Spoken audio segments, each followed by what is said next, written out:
Hola, ¿qué tal? Buenas tardes, amigos y amigas de Estudio Ciudadano. Una vez más nos juntamos para compartir temas de interés público, políticas públicas, temas de política, economía, sociedad. Aquellas materias que a veces, lamentablemente, los medios tradicionales no tratan con la debida atención y dedicándole el tiempo que corresponde. Hemos tenido una temporada complicada con la emergencia sanitaria, una pandemia, un virus que se niega a irse, que nos lleva acompañando varios meses, que ha causado problemas, ha generado cambios y parece que esto va a durar un buen tiempo más. Y ha tenido múltiples efectos en diversas áreas. Una de ellas, por decir alguna importante, tiene que ver con los servicios públicos, los servicios llamados esenciales, como la provisión del agua potable, como las telecomunicaciones y la electricidad y también los combustibles. Y en eso hemos tenido algunas dificultades. Hay problemas con los consumos promedio, hay gente que no entiende cómo se está aplicando eso. Estamos hablando de algunos problemas tal vez de facturación, en fin, pero también esto se da dentro de un marco mucho más amplio que tiene que ver con la política energética, que tiene que ver con el cambio que ha vivido el país durante los últimos años con la matriz energética, de una matriz sucia, carbónica, a una matriz cada vez más limpia, con más elementos de creación renovable de energía, en fin. Hay un montón de temas que me gustaría tratar en esta ocasión con un invitado al cual he tenido el gusto de entrevistar en otras ocasiones, en otros medios y que me acompaña en esta tarde. Así que les quiero presentar al director regional de la Superintendencia de Electricidad y Combustibles, Ricardo Miranda Puebla, que ya está conectado gracias a la tecnología que hoy día nos ofrece la Internet. Buenas tardes, Ricardo, ¿cómo estás? Buenas tardes, Alejandro. Buenas tardes a todos los ciudadanos que van a ver, escuchar este programa. Y como superintendencia, encantado de poder informar y aclarar dudas que pueda tener la ciudadanía en los ámbitos de energía. Ricardo, te puedo contar de que nuestras entrevistas anteriores, yo te entrevisté a lo menos 2 o 3 ocasiones anteriormente, tanto en Radio Rancagua como en Sexta Visión, dentro del catálogo de programas de consumidores al aire, de consumidores asociados, han tenido muchas visitas. Son programas, están dentro de los programas más visitados y más consultados porque las materias que ahí tocamos alguna vez son muy interesantes y a pesar del tiempo que ha transcurrido entre una entrevista y otra, muchos de los contenidos son totalmente vigentes. Así que de alguna manera vamos a retomar parte de esas conversaciones en este ciclo de conversaciones que iniciamos hoy día contigo y que esperamos poder hacer varias entrevistas y conversaciones para tratar los distintos puntos que habitualmente tocamos contigo. Pero la contingencia apura, la contingencia te pone en la agenda algunos temas. Y quería plantearte entonces como primer tema, que estoy seguro que a la gente le preocupa, porque le afecta el bolsillo directamente, es un poco que nos cuentes desde la perspectiva de la Superintendencia de Electricidad y Combustible, que es el ente supervisor, fiscalizador de este sector tan amplio además, la SEC. ¿Qué está pasando con la aplicación de las tarifas durante este año 2020, a propósito especialmente del hecho de que, por una parte, las empresas han reconocido clara y abiertamente que la existencia del virus provocó dificultades para la toma de las lecturas de los medidores? Esto especialmente en el escenario de un fracasado proceso de transformación de instalación de medidores inteligentes que, entre otras cosas, iba a ayudar a solucionar ese problema, porque la lectura a través de los medidores inteligentes es a distancia. Entonces, tenemos este problema por una parte, pero también se anunciaron congelamiento de tarifas. De hecho, tengo entendido, y corrígeme tú, por favor, Ricardo, y a nuestros auditores, para que tengamos todo muy claro, de que precisamente los cobros que se habían empezado a hacer cuando se pretendió hacer el cambio de medidores eran cobros que se iban a devolver, y también, dada el estrés económico que ha vivido el país, un aumento de tarifas que se había puesto en marcha o se había anunciado para este año, se congeló para evitar entonces un mayor impacto. Entonces, son varios factores que han influido hoy día y aún así, en Estudio Ciudadano, en Consumidores Asociados y también ODECU Chile, donde trabajo, están llegando reclamos de gente que no reconoce los contenidos de las tarifas, que las cuentas están abultadas, incluso personas que señalan que le ha llegado una boleta, o mejor dicho, 2 boletas el mismo mes con 2 facturaciones consecutivas, con pocos días de diferencia. ¿Cuál es el panorama general, Ricardo, de esta materia? Mira, lo primero es llamar a la tranquilidad a toda la ciudadanía, en el sentido de que en las dudas que tengan van a ser aclaradas absolutamente, ¿ya? Primero, siempre a través de la empresa, para lo cual durante este periodo de pandemia la empresa exigió, o sea, la superintendencia exigió a todas las empresas del país a ampliar sus canales de atención, ya sea vía telefónica o incluso aquí en el caso de la sexta región se exigió que se abrieran presencialmente las oficinas, porque estuvieron durante bastante tiempo cerradas. Con el fin de aclarar las dudas. Y naturalmente cuando los usuarios no quedan tranquilos con la respuesta que las empresas les dan, pueden recurrir a la SEC con la respuesta y en SEC nosotros hacemos la investigación del caso para determinar si lo que la empresa le respondió está dentro de lo correcto o no. Pero esto en realidad empieza un poco antes, empieza para el periodo del 18O, ¿ya? El estallido, ¿cierto?, que se generó en octubre, el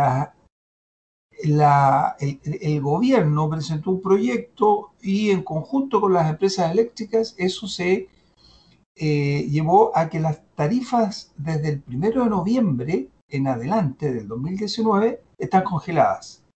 Hubo 2 periodos en que se debieron haber revisado las cuentas y habitualmente hay crecimientos del orden del 1,5%, 2, 3% de cada periodo, ¿ya? Pero 2 periodos que ya no se han subido las tarifas, ¿ya? Y se congelaron las tarifas. Y eso fue un acuerdo que se llegó entre el gobierno, el Congreso y las empresas eléctricas, incluidas todas, las de generación, las de transmisión y distribución. Se congelaron los precios. ¿Por qué se pudo hacer eso? Sucede que todas las empresas distribuidoras compran energía a un generador, pagan un peaje a transmisor. Y con esa compra pueden suplir las ventas a todos nosotros los consumidores. Y eso estaba contratado ya de años atrás, porque la ley obliga a que las empresas tengan contrato al menos con 3 años de anticipación con el fin de asegurar el suministro. ¿Eh? ¿Y por qué se pudo hacer? Porque sucede que las nuevas fuentes de generación, en su gran mayoría fotovoltaicas, iban a generar precios más bajos que los que hoy día están vigentes en la generación. Entonces, al calcular esas diferencias de precios que se iban a generar, se dijo a las empresas, ¿saben? Ustedes después van a comprar a un precio más bajo y ese precio más bajo reconozcámoslo de inmediato a los usuarios y esas diferencias después se compensan con el fin de que el usuario no vea aumento de tarifas. Que era un poco en parte un reclamo que se hacía precisamente Claro. porque veníamos incorporando más generación más barata por la incorporación de las fuentes fotovoltaicas, pero la gente se quejaba de que esos menores precios que se anunciaban con mucha alegría por parte de las autoridades de turno, no se veían reflejadas en las cuentas de luz. Las cuentas finales, claro. Eso efectivamente se produce porque los contratos tienen varios años de vigencia. Entonces, esto siempre se va anticipando, 3, 4, 5 años. Se hacen operaciones de 3, 4, 5 años que hace que el usuario no lo vea en el minuto. Entonces, afortunadamente, las tarifas están congeladas, los cargos fijos, los cargos por energía. Otro beneficio que se pudo obtener producto de que con la pandemia el crecimiento del país fue negativo, ¿cierto? ¿Ya? Las demandas de energía y potencia no fueron superiores a las del año anterior. Entonces se pudo eliminar el cargo por potencia presente en punta en los meses de abril y mayo y además en los de agosto y septiembre. Es decir, que de los 6 meses quedaron como con potencia presente en punta solamente junio y julio. Eso durante este año 2020. Ya, ese es un punto importante, porque hubo cierta información como confusa de que se suspendían o no se suspendían, y ahora tú estás aclarando algo que es relevante. O sea, ha habido 2 suspensiones entre abril y mayo y luego en septiembre, pero sí hay cobro en las facturaciones que corresponden a junio y julio. Claro, la potencia presente en punta que habitualmente la pagan las industriales, ¿ya? No los residenciales, porque eso nosotros pagamos energía solamente, ¿ya?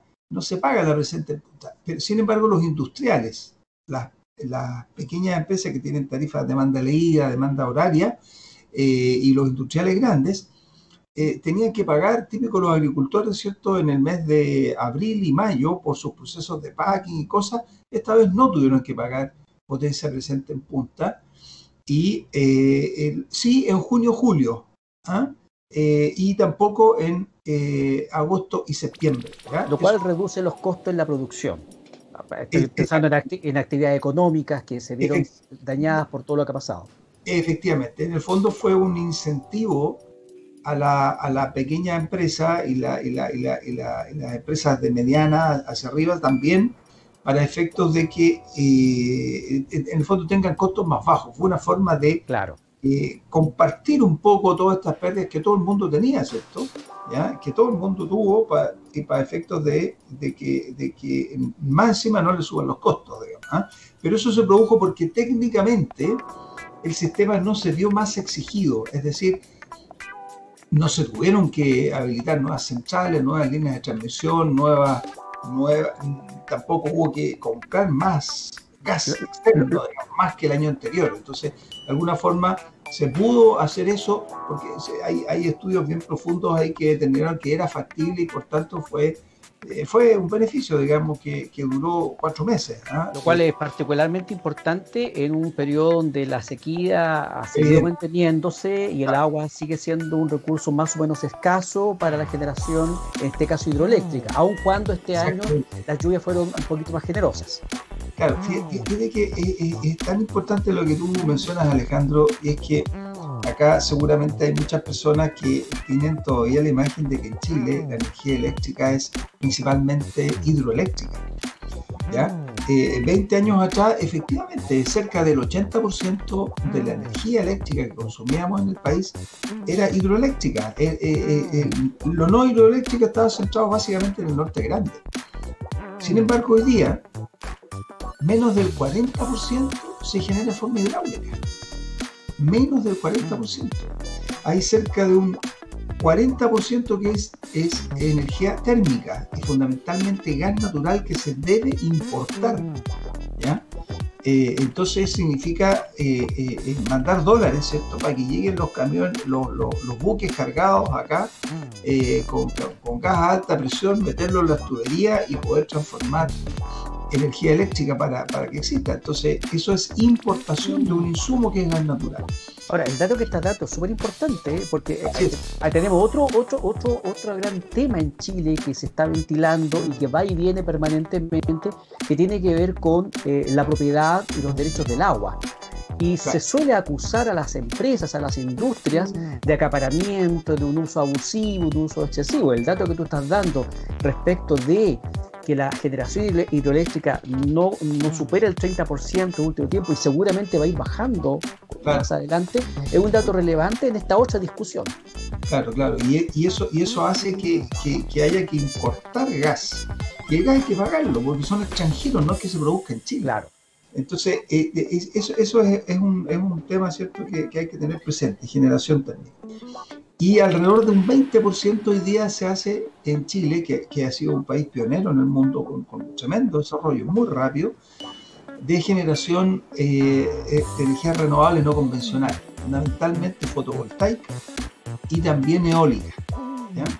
Hoy día la matriz es prácticamente un 20%, lo cual es importante. Eso es lo que ha permitido que se hayan congelado las tarifas y todas estas centrales van a ir generando a un costo más bajo. Si bien es cierto, la inversión no es pequeña, alrededor de $1.500 por kilowatt, que es muy similar a la hidroeléctrica, pero hoy día no pagamos para que el sol nos ilumine las centrales fotovoltaicas y tampoco pagamos para que el viento pase por donde están las centrales. Entonces, es por eso que se ha atendido a este desarrollo que ha sido muy intenso y tanto en el norte como incluso en nuestra región. Acá es sorprendente, Alejandro, la cantidad de centrales fotovoltaicas que se han estado instalando fundamentalmente en la zona del secano costero, las comunas de Santa Cruz, Machihue, Litrueche, La Estrella, y también se han ido proliferando en la zona de Chépica, en la zona de Chimbarongo, y en Rengo está pronto a iniciarse la construcción de esa central también. Son centrales pequeñas de 3, 4, 5, 8, 10 megawatts, pero en la medida que van sumando pasan a ser importantes. Y precisemos, Ricardo, para los que nos escuchan, porque tú sabes que la internet llega a todo el mundo, de que estamos hablando de comunas de la sexta región del Libertador O'Higgins, acá en Chile. Porque también nos escuchan del extranjero. Claro. Y antes de que continúes con lo que me estás contando, solamente pedirte una breve apreciación respecto de que todas estas inversiones que ha hecho el país en los últimos años, los empresarios, los que se han también jugado por esto, que les interesa, porque además es un buen negocio, me parece a mí, corrígeme si es distinto a tu percepción, que además se ve de alguna manera más potenciado porque la tecnología de paneles solares se ha visto reducida bastante en precio, en costo, desde los primeros paneles hace algunas décadas, ¿o no? No, efectivamente. Sigue bajando, ¿cierto? Sí, no, efectivamente, tanto la producción de paneles como todos los equipos asociados, llámese los inversores, llámese los rectificadores que tienen los filtros que se necesitan todos estos equipos, han ido bajando de precio en forma importante, pues ya hay un desarrollo más masivo a nivel industrial. Entonces, eso ha sido importante, lo que ha permitido ir ganando en esta matriz más con energías renovables no convencionales.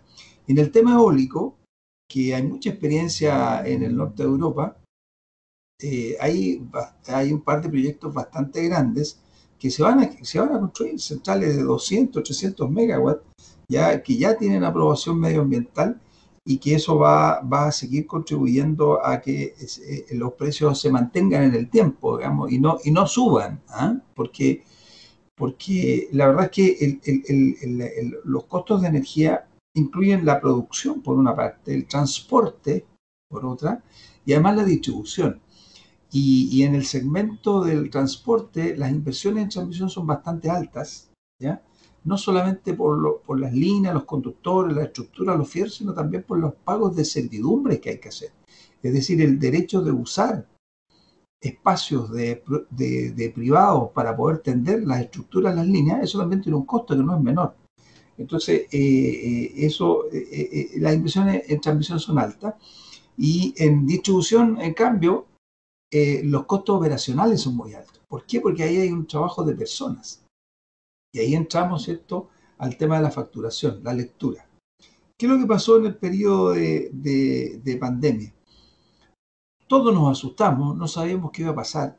Entonces, naturalmente, las empresas y todas las instituciones dijimos, oye, aquí hay que hacer algo. Primero, para saber qué nos recomienda el Ministerio de Salud.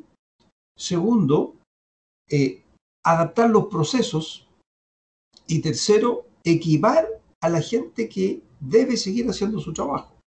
Se definieron varios servicios esenciales, ¿cierto? Salud, seguridad, entre los cuales estaba energía eléctrica, gas y combustibles. Es decir, los tres ámbitos en los cuales cubre la superintendencia, y por tanto, con estas tres industrias del país, la superintendencia exigió protocolos de acción con el fin de no propagar el virus por una parte, ¿cierto? Y que a su vez ni los trabajadores ni los clientes sufrieran esta expansión del virus, ¿ya? Pero que se siga prestando el servicio en la calidad y en la forma necesaria. ¿Por qué? Porque bueno, es un servicio esencial, es un servicio básico, ¿ya? Y se definieron esos protocolos. Pero en el intertanto, pasaron más o menos 2 meses en que las empresas no iban a las casas a tomar las lecturas, ¿ya? Y eso generó ahí una acumulación de consumo. ¿Qué sucede? Que en la normativa eléctrica está permitido que cuando no se puede tomar la lectura del medidor, porque el medidor no estaba a la vista, porque no había nadie en la casa, porque el sol genera un efecto tal que no se puede tomar la lectura. En esos casos, la legislación permite que la empresa considere un consumo estimado. Y ese consumo estimado corresponde al promedio de los últimos 6 meses. Como esto partió en abril, la empresa tomó el promedio enero a marzo, octubre, diciembre. ¿Qué sucede? En esos meses, habitualmente hay más luz natural, hace menos frío, entonces el consumo promedio residencial es más bajo que el consumo que hay en invierno. Como regla general. Sí. Ese es un primer efecto, claro, a nivel residencial. Y el segundo efecto es que por la pandemia, la familia entera estaba en la casa. Los niños estaban en la casa porque estaban estudiando en la casa, no iban al colegio, y muchos dueños de familia, la señora, el esposo, la pareja, en fin, hacían teletrabajo. Entonces estaban todos en la casa. Entonces es presumible un aumento del consumo en una temporada en que un año normal no tendría por qué ser así. Exactamente. En la época normal no es tan así, producto de que, bueno, hay menos gente en la casa. Claro. No se ocupa el computador de la casa porque los niños están en el colegio. O uno mismo, uno estaba en la casa ocupando el computador, la luz, qué sé yo, para poder trabajar bien, y en circunstancia que otra hora estaba en la oficina, claro, o en el lugar de trabajo, en la faena, en fin. Y si a eso le agregamos que estábamos iniciando ya la temporada invernal, otoño-invierno, las temperaturas empiezan a bajar y uno empieza también a usar cada vez más las familias la calefacción eléctrica. Y más cafecito, ¿cierto? Tomamos café más seguido porque nos da más frío, café, té, en fin, mate algunos. Hay muchas razones entonces por las cuales el consumo iba a aumentar. Eso hizo que, claro. Ahora, ahí, una vez que ya se normalizó, a los 2 o 3 meses después, esas diferencias que se generaron, también se llegó a acuerdos con las compañías eléctricas que a nadie se le cortara el suministro por no pago. ¿Ya? Que a nadie se le cortara por no pago, y eso básicamente con el fin de que se entiende que aquel que no podía pagar la cuenta, que además se quedara sin energía en la casa, no podía hacer nada. Entonces al fin y al cabo fue una decisión gubernamental, ¿cierto? Que nosotros como superintendencia la vigilamos muy estrictamente. No se podía cortar el suministro a nadie. Y aquellos que no podían pagar la cuenta, y eso todavía está vigente, aquellos que no pueden pagar la cuenta, se inscriben en la empresa y esa deuda se comienza a pagar una vez que se normalice la condición de pandemia, y ese valor, sin reajustes, sin intereses, sin comisiones de nada, se divide por 12 y se carga a las cuentas de los meses siguientes. ¿Ya? Entonces, esa fue otra facilidad que se consiguió para que los usuarios que tuvieran dificultades en pagar la cuenta se inscribieran y esa deuda se pagara dividida en 12 cuotas, sin intereses, sin reajustes, sin ningún tipo de multa, para mayor facilidad de un servicio básico como es la energía eléctrica. O sea, nadie podría decir que esas condiciones son onerosas, son abusivas, ni nada por el estilo. O sea, claramente condiciones muy convenientes en un contexto de aumento del consumo, por las razones que hemos expuesto, porque y porque además seguramente en la facturación provisoria se cobraba menos de lo que realmente se debía. Podríamos decir que podríamos decir que ese sería como el escenario normal que podría darse en una familia, que efectivamente cuando le empiezan a llegar después las facturas con lecturas realmente tomadas, tenía que notar entonces un aumento, y si no puede pagar ese aumento, en el entendido que está la lectura bien tomada y los ajustes bien realizados, entonces tiene esta posibilidad de pactar el pago hasta en 12 cuotas sin ningún tipo de cargo. Eso es lo normal. Claro. ¿Eso es lo que ha pasado en todos los casos, o usted ha detectado que hay tal vez algunas situaciones anómalas? Eso es lo habitual. Ahora, se han presentado 3 situaciones que son especiales y que incluyen a poquitos ciudadanos, poquitas personas. Por ejemplo, que es dueño de un restaurante que lo tuvo que cerrar y que no funcionó durante todos los meses le seguían cobrando el promedio de cuando funcionaba. Por supuesto que a él le estaban cobrando un valor mucho más alto. Claro, y seguramente eso iba a generar incluso un crédito a su favor. Exactamente. Entonces ahí lo que nosotros indicábamos siempre es que ellos tienen que acercarse a la empresa, pedir, mire, ¿sabe? Esta es mi lectura del medidor, aquí está la foto, la lectura del medidor, yo estoy cerrado, y ahí la empresa tiene que refacturar, indicando, no sé, por consumo básico, que puede estar ahí alguien viviendo, el vigilante, la luz de la noche, en fin, consumos pequeños, de modo que no tenga que pagar una cuenta. Un restaurante, por ejemplo, que estaba bullante, digamos, noviembre, diciembre, enero, febrero, en fin, podía a lo mejor pagar 300.000 pesos mensuales, claro, perfectamente. Claro. Entonces, después no funcionó y le seguían cobrando esos 300.000. Oye, pero yo no funcioné. Tiene toda la razón, no funcionó.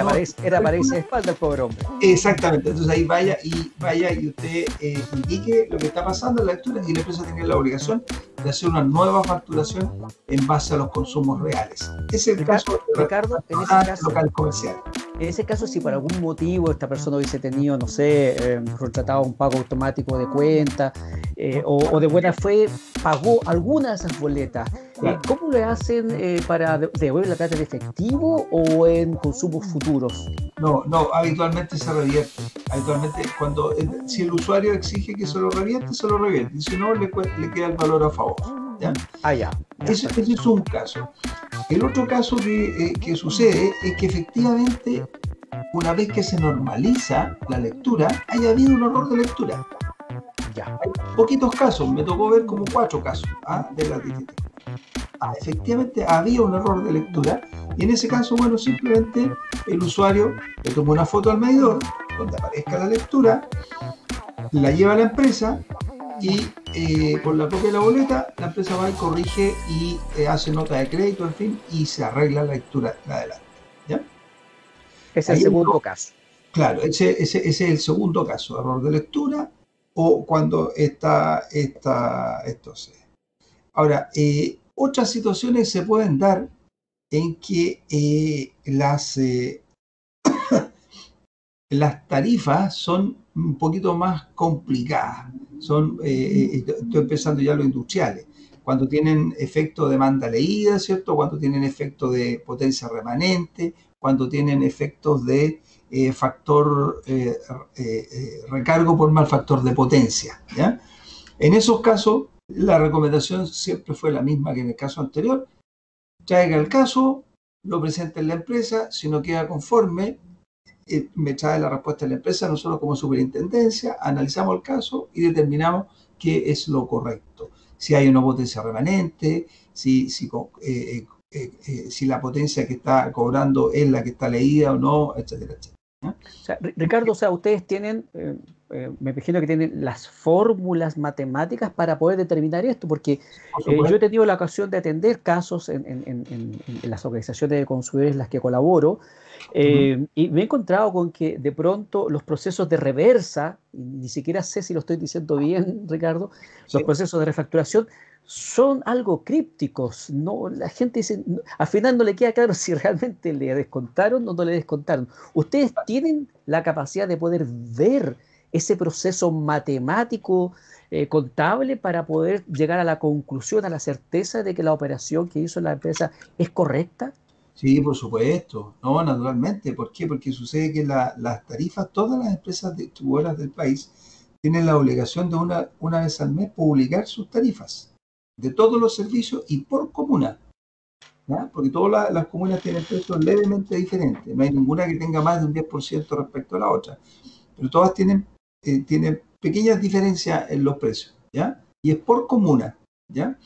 Entonces, y esas tarifas están publicadas. En el caso de acá en nuestra región, si uno entra a la página de la SEC, entra a la pestaña que dice tarifas de suministro, ahí aparece por tarifa cada concepto, ¿ya? Son valores públicos que son validados por la Comisión Nacional de Energía antes de que sean publicados. Por tanto, son valores validados por un ente estatal, que es el Ministerio de Energía a través de la Comisión, ¿ya? En eso, que tenga tranquilidad la ciudadanía de que no hay ninguna compañía eléctrica en Chile que cobre el precio a su regalado gusto. Eso no es así. Claro, Estas son compañías absolutamente reguladas, en los precios y en los estándares, en un sinnúmero de tareas, ¿ya? O sea, es que en el fondo yo me refería más que nada, Ricardo, a la parte, digamos, de entender las líneas, porque de Ya, pronto te hacen descuentos, de pronto te hacen cargos, entonces en eso de descontar, cargar, la persona termina enredada. Entonces, y sí, más que nada iba no objetar la tarifa, porque entiendo sí, yo que están reguladas y que no podrían cobrar de otra manera, sino que a los sí, procesos de suma, resta, multiplicación que se hace, usted consumió tanto, vale tanto, es tanto. Ah, sí. fíjese que nos equivocamos, pero ahora le vamos a restar y uno no ve que sean los mismos números que se sumaron los que se restaron. Claro. Mira, Alejandro, hay un tema pucha, que bueno que esto habitualmente no se transmite. Mira, las compañías eléctricas están tan reguladas que ellos tienen obligación de cumplir estándares de calidad de suministro. Son 4 estándares. ¿Ah? El más relevante corresponde al SAIDI, que es el tiempo promedio que están sin servicio durante 12 meses. Cuando las empresas no cumplen ese estándar, deben pagar una compensación al usuario y que en la boleta aparece como ENS, energía no suministrada. En lo que va de este año acá en la región, SGE ha tenido que compensar en poco más de 600 millones de pesos a los usuarios. Son alrededor de 200.000 usuarios, ¿ya? Y ese ítem aparece en la boleta que se llama compensación por ENS, energía no suministrada. Y es un descuento que se le hace al usuario. ¿Por qué? Porque sufrió cortes tales que la empresa no cumplió la norma técnica, la exigencia de continuidad de suministro, ¿ya? Y eso aparece como un descuento. Y en el caso de en particular de la lectura, una vez que se normalizó, como pasaron 3 meses, la empresa tomó la lectura real, hizo la facturación en base a esa lectura real, pero como había cobrado los 2 meses anteriores, aparece también ahí, dice reversa energía consumida, ¿ya? Y ahí aparece como un valor negativo, o sea, como un descuento de lo que ya pagó el usuario los meses anteriores. Sé que no es fácil, ¿ah? Claro, exacto. No es fácil, pero la tranquilidad es que siempre los usuarios pueden aclarar esto Y en la ustedes lo empresa. revisan. Ustedes sí hacen la Exactamente, revisión de la parte matemática. exactamente, sí, sí. Y si la respuesta que le entrega la empresa no los deja conforme, vengan a la SEC, nosotros estamos justamente para eso, para poder dar una respuesta que es absolutamente imparcial, ¿cierto? Y que busca justicia. Nosotros aquí estamos impartiendo justicia en lo técnico, en lo comercial, en lo reglamentario, en cuanto a energía, digamos. ¿Ah? Y Así que, Ricardo, ¿y qué pasa con esos casos de personas que han señalado, de hecho me consta porque he recibido casos, de dos facturaciones el mismo mes? Por ejemplo, te llega el día 23 la facturación del mes de la última lectura, hasta ahí en teoría va bien, sin perjuicio de lo que se pueda discutir si está bien o no hecha esa factura, pero a los 2 días, y lo digo así porque ahora con la facturación electrónica las boletas te llegan al tiro, o sea, claro, entonces, sí, a los 2 días aparece una nueva boleta, sí, incluso por una cantidad muy menor de consumo, pero el mismo mes. Y el punto ahí clave, que yo creo que es importante, es que hay un cargo de mantención que se cobra sí o sí en cada boleta.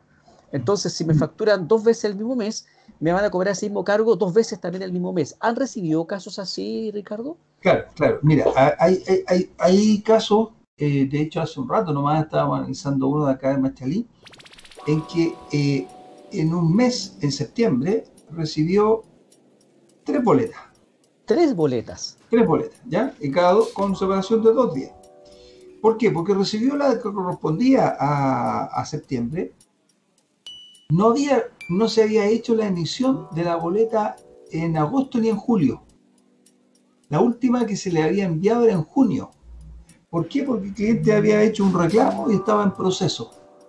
Entonces, mientras se revisó el proceso, en julio y en agosto no se le había metido boleta. Y se le emitieron la de julio, agosto y septiembre dentro de una misma semana, ¿ya? Eso pasó. Ahora, créeme que nosotros hemos revisado muchísimas boletas de Olivar, de San Vicente, de Codegua, de San Francisco, de Graneros, de Rancagua, de Machalí, muchísimas, con el fin de detectar si hay alguna que esté mal facturada. Y la verdad es que, salvo los casos que indiqué antes, CGE ha facturado bien. Ha facturado bien en los cargos de transmisión, los cargos fijos, los cargos por energía, los cargos por potencia, en fin, ha sido absolutamente riguroso y CGE en eso ha andado muy ajustado a las tarifas correspondientes, ¿ya? Entonces, ¿no será un problema de información, Ricardo? Porque, o sea, si a mí me llegan 3 boletas, obviamente que la sensación que voy a tener es de que algo está fallando. Claro. No hay un problema tal vez de un deber de informar adecuadamente al usuario, mira, esta boleta es por esto, esta boleta es por esto, y no se genera entonces esta incertidumbre y obviamente una desconfianza respecto de lo que está pasando. No, naturalmente que ahí hay un trabajo que las empresas tienen que hacer y que es una mejor comunicación con sus usuarios, efectivamente, ¿no? Ahora, porque de acuerdo a la normativa de la SEC, ustedes pueden levantar o levantan cargo por ese tipo de situaciones, por no informar, por ejemplo. No, evidente. A ver, primero nosotros somos bien rigurosos con la continuidad de suministro, que es como lo más básico.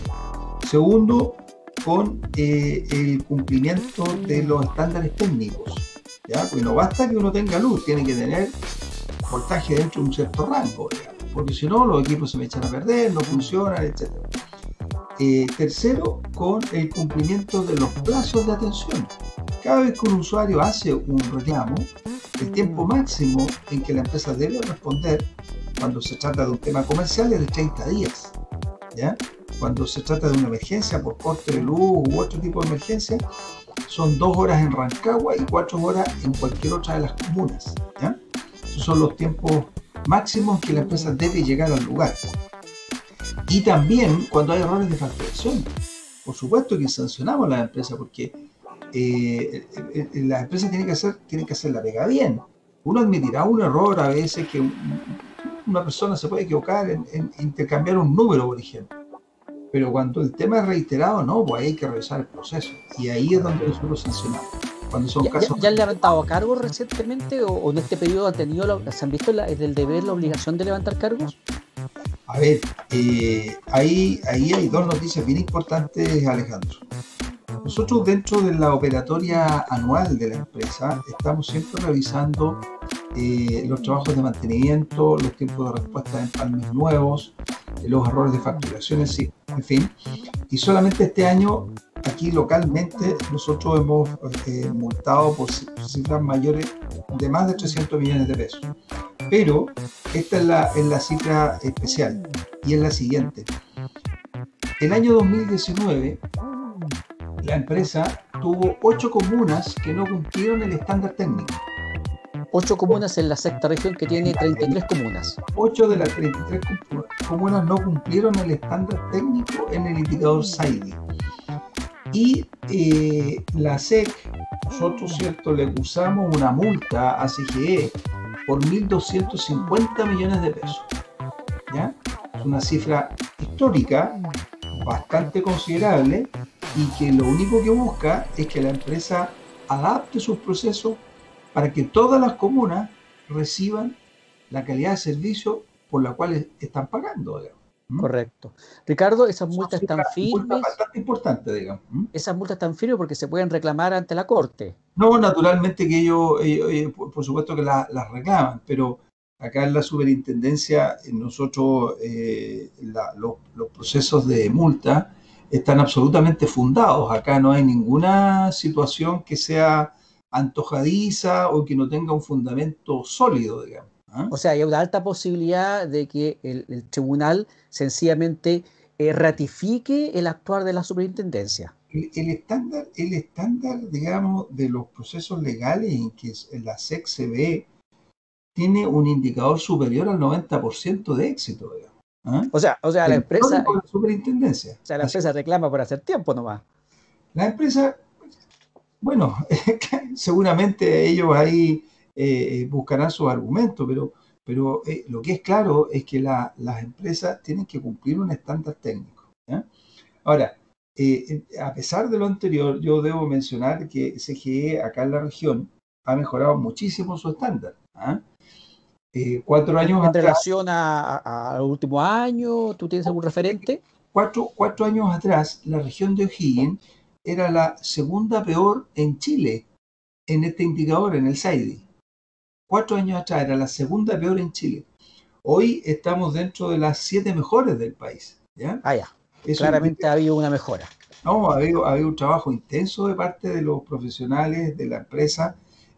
Nosotros hemos estado muy encima, con mucha fiscalización, con mucho oficio, con muchas reuniones de trabajo con ellos, en conjunto con el CEREMI de Energía, ¿ya?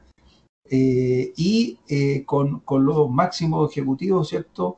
También con los dueños de las empresas para efectos de que se entienda que acá hay que cumplir los estándares, digamos, Sí. porque la ciudadanía necesita contar con un servicio de calidad y que es el que ellos esperan, digamos. ¿Mm? Además, aprovecho de decir de que el Servicio Nacional del Consumidor, la ODECU, Organización de Consumidores de Chile, y otras organizaciones también han llevado demandas colectivas en contra de la CGE y de otras compañías eléctricas Ya, a partir precisamente de estos incumplimientos que la SEC fiscaliza y sanciona.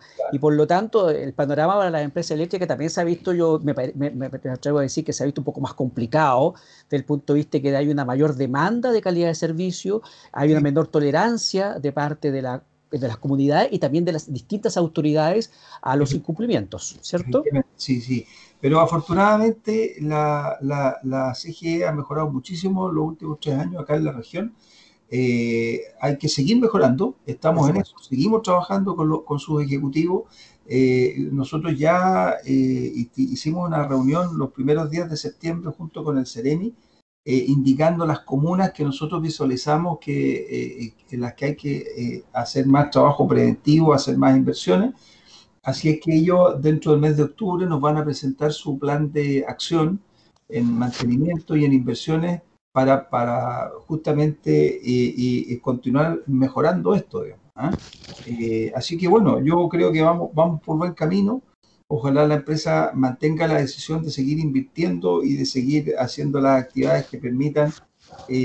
Ojalá que ninguna comuna esté fuera de estándar, porque de eso se trata, que toda la ciudadanía reciba el servicio por el cual le está pagando, digamos. ¿Mm? El derecho a un suministro continuo y de calidad debe ser la regla general para todo el mundo, independientemente de donde se viva. No puede haber discriminación, en fin, porque el suministro eléctrico tiene una relación extremadamente directa con la calidad de vida de las personas y las familias. Exactamente. Ricardo, estamos terminando, nos quedan 2 minutos. Claramente este tema no lo agotamos acá porque tiene muchas más aristas que aquí yo guardé, incluso aquí algunas preguntas para no alargar más la conversación de hoy día. Pero sí hay un tema que te quiero preguntar, pues vamos a volver a este y a otros más que tenemos en la agenda, pero hay uno que te quiero preguntar y que lo puedas contar un poquito porque seguimos en emergencia sanitaria, no Así sabemos pues, cuándo se va a ir el virus. Bueno, los científicos dicen que vamos a tener que acostumbrarnos a vivir con este tipo de contagios, no solamente ahora, sino que en los próximos años.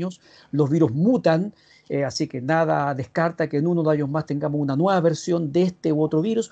Por lo claro, tanto, las medidas de prevención ya, en las distintas áreas del mercado son medidas que llegaron para quedarse. Yo, meses antes de que partiera el virus, comentaba en la radio que un informe de la Organización Mundial de Salud señalaba de que el 95% de las personas no se lavaba las manos después de usar el baño. La cuestión uh, que es impresionante, no puede ser.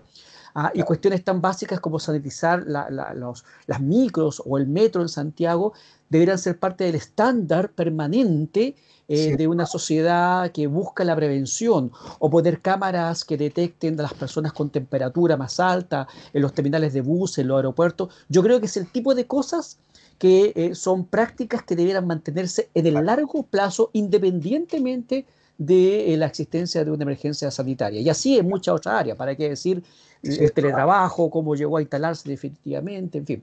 Pero ustedes, tengo entendido, la Superintendencia de Electricidad y Combustible ha generado un protocolo, unas recomendaciones de carácter preventivo, especialmente en la compra de cilindros de gas.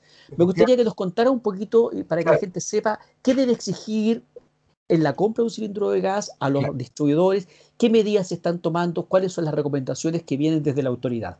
Claro, fíjate que acá en la región de O'Higgins solamente se producen en el año alrededor de 3,7 millones de operaciones con cilindros. En el mes de julio, que es el mes de más intenso de compra de gas, hay alrededor de 440.000 cilindros que se venden en toda la región. Entonces, la operación de recibir un cilindro y entregar el otro, imagínense, por dos. Entonces, la posibilidad de contagio es muy, muy alta. Dado eso, el protocolo que a toda la ciudadanía le pido que lo exija y de aquí para siempre, es que la compañía, primero que nada, la persona que va a hacer la entrega, debe andar con guantes, con mascarilla y con escudo facial. Debe sanitizar el cilindro en presencia del usuario antes de entregarlo. ¿Eso con algún spray, echándole apoyo cuaternario? ¿Cómo? Es una solución de cloro, ¿cierto? Que queda, los bichos mueren con el cloro, ¿cierto? Ya, con el cloro, ya. Se entrega, no debe pasar al domicilio, no debe la persona entrar al domicilio y él instalarlo, porque también es un foco de contagio, ¿cierto? La ropa, por ejemplo, el calzado. La ropa, en fin, zapatos. Y el cilindro que recibe también lo debe sanitizar en presencia del usuario antes de subirlo al camión. Entonces, ahí yo le pido a toda la ciudadanía que sea muy riguroso en eso, que saniticen el cilindro en su presencia y lo mismo del que llevan, y que la persona vaya con mascarilla, escudo facial y guantes. Si no lo hacen, por favor, infórmenme, nosotros hacemos el seguimiento y cursamos las multas correspondientes, porque acá es protegernos a nosotros mismos, ¿cierto? Y también al resto de la ciudadanía, digamos, ¿ah? Es una forma de la cantidad de cilindros de operaciones con cilindros que se producen en la región es gigantesca, y eso es un punto de contacto, entonces, de contagio. Por eso que hay que ser bien rigurosos con ese protocolo, y eso con todas las compañías, con las tres compañías, Abastible, las 4, Abastible, Gasco, Lipigas, en fin, bueno, Metrogas de cilindros, digamos. Y además, algo que has dicho tú que es importante, que es algo permanente de aquí en adelante. O sea, efectivamente, claro, hay que exigirlo, sí, eso es algo que hay que mantenerlo. Afortunadamente la industria del gas es competitiva. Por supuesto, la ciudadanía, todos así pueden hacer sus reclamos en www.sec.cl, ¿ya? Hay una aplicación de celulares muy fácil, muy práctica, no necesita estar conectado al computador, sino que en un celular nomás, y ahí aparecen todas las opciones de reclamo o consultas posibles para que se cumpla nuestro objetivo, digamos. Fundamentalmente que no haya accidentes, que la ciudadanía reciba los suministros energéticos de la calidad adecuada y en los tiempos necesarios, digamos. Y con estas recomendaciones para evitar el contagio del virus COVID-19 en la venta, en la comercialización de cilindros de gas, estamos terminando esta interesante, grata conversación con Ricardo Miranda Puebla, director regional de la Superintendencia de Electricidad y Combustibles. Sé, lo he dicho más de una vez, que hemos quedado con un montón de temas a mitad de camino. Nuestra agenda, la que hemos dialogado antes de empezar este ciclo, es bastante extensa, pero vamos a ir dosificando poco a poco, generando las distintas conversaciones, y seguramente van a llegar consultas después de que nuestros amigos de estudiociudadano.cl vean esta entrevista, y porque siempre hay nuevas inquietudes de parte de las personas, y aquí el objetivo, por supuesto, y te quiero agradecer, Ricardo, la disponibilidad para poder conversar y poder dialogar y contarle a la gente lo que están haciendo ustedes, lo que las personas deben saber y deben esperar de parte de las compañías. Palabras finales al despedirte, te cedo la palabra antes de terminar esta ocasión. Yo los insto nomás a que cuando las compañías no los dejen con su respuesta muy conforme, tráiganos nomás el caso acá a la superintendencia, puede ser a través de celular, a través de internet o en forma presencial. Nosotros estamos atendiendo entre las 9 y las 13 horas ya desde hace muchos meses atrás, acá en Bello Horizonte 869, oficina 202, y pronto van a venir noticias muy interesantes desde el punto de vista de ahorro de energía a través de paneles fotovoltaicos, así que manténgase atento ahí. A través de Alejandro seguramente se va a comunicar una vez que ya el proyecto esté bien definido, pero esto va a ser muy pronto. Seguro que te voy a preguntar de eso, Ricardo. Muy bien. Muchas gracias por la conexión y estamos en contacto en una próxima ocasión. Buenas tardes a todos ustedes, amigos de estudiociudadano.cl.